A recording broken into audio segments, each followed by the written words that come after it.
बिहार के अररिया में गृह मंत्री अमित शाह ने एसएसबी के आवासीय भवन के उद्घाटन के दौरान बड़ी बात कही। उन्होंने कहा कि बिहार में जल्द ही चुनाव होने वाला है और बिहार में नरेंद्र मोदी के नेतृत्व में सरकार बनने वाली है।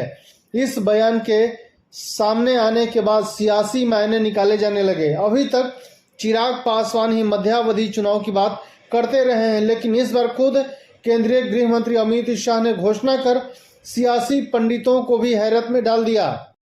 आपको बताते चले कि जोगबनी में अमित शाह एसएसबी के जवानों और अधिकारियों के लिए बनाए गए आवास का उद्घाटन करने पहुंचे थे। इस दौरान अपने उद्घाटन संबोधन में उन्होंने ये दावा किया कि वो बिहार की सीमा की सभी समस्याओं से वाकिफ हैं। बिहार में जल्द ही चुनाव होगा और घुसपैठ, भूमि कब्जाने, अवैध व्यापार का खात्मा करेंगे, क्योंकि बिहार में जल्द ही चुनाव होंगे और भाजपा की सरकार नरेंद्र मोदी के नेतृत्व में बनेगी।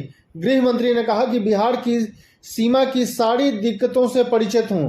मैं आपको आश्वस्त करता हूं कि बिहार में जल्द ही चुनाव होगा और मोदी जी के नेतृत्व में भाजपा की सरकार यहां बनेगी। सवाल इस बात का है कि किस आधार पर देश के गृह मंत्री कह रहे हैं कि बिहार में जल्द ही चुनाव होंगे।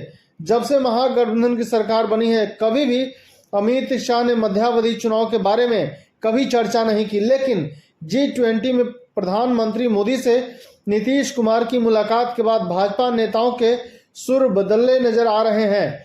जो तेवर लालू यादव पर हमले के दौरान दिखे, वो जोश नीतीश कुमार पर आते आते संयुक्त रूप से अख्तियार कर लेता है। यानी लालू और नीतीश एक हो जाते हैं तो कहीं ना कहीं भाजपा नीतीश को लेकर सॉफ्ट कॉर्नर दिख रही है। वैसे भी चर्चा वन नेशन वन इलेक्शन के देश में चल रही है। 18 सितंबर को संसद का विशेष सत्र बुलाया गया है। तो क्या अमित शाह का इशारा कहीं इस और तो नहीं है कि इस बार का चुनाव लोकसभा इलेक्शन के साथ ही कराया जाए? अगर ऐसा होता है तो लोकसभा और विधानसभा की तैयारी में भाजपा वर्कआउट करती हुई दिखाई भी दे रही है, लेकिन महागठबंधन और इंडिया अलायंस अभी कई मुद्दों पर सहमति बना रहे हैं। अगर वन नेशन वन इलेक्शन के बिल को मंजूरी मिल जाती है तो देश में एक साथ चुनाव होंगे। ऐसे में इंडिया गठबंधन को देश में एक साथ और राज्यों में अलग अलग चुनाव लड़ने से मतदाता भी कंफ्यूज होंगे।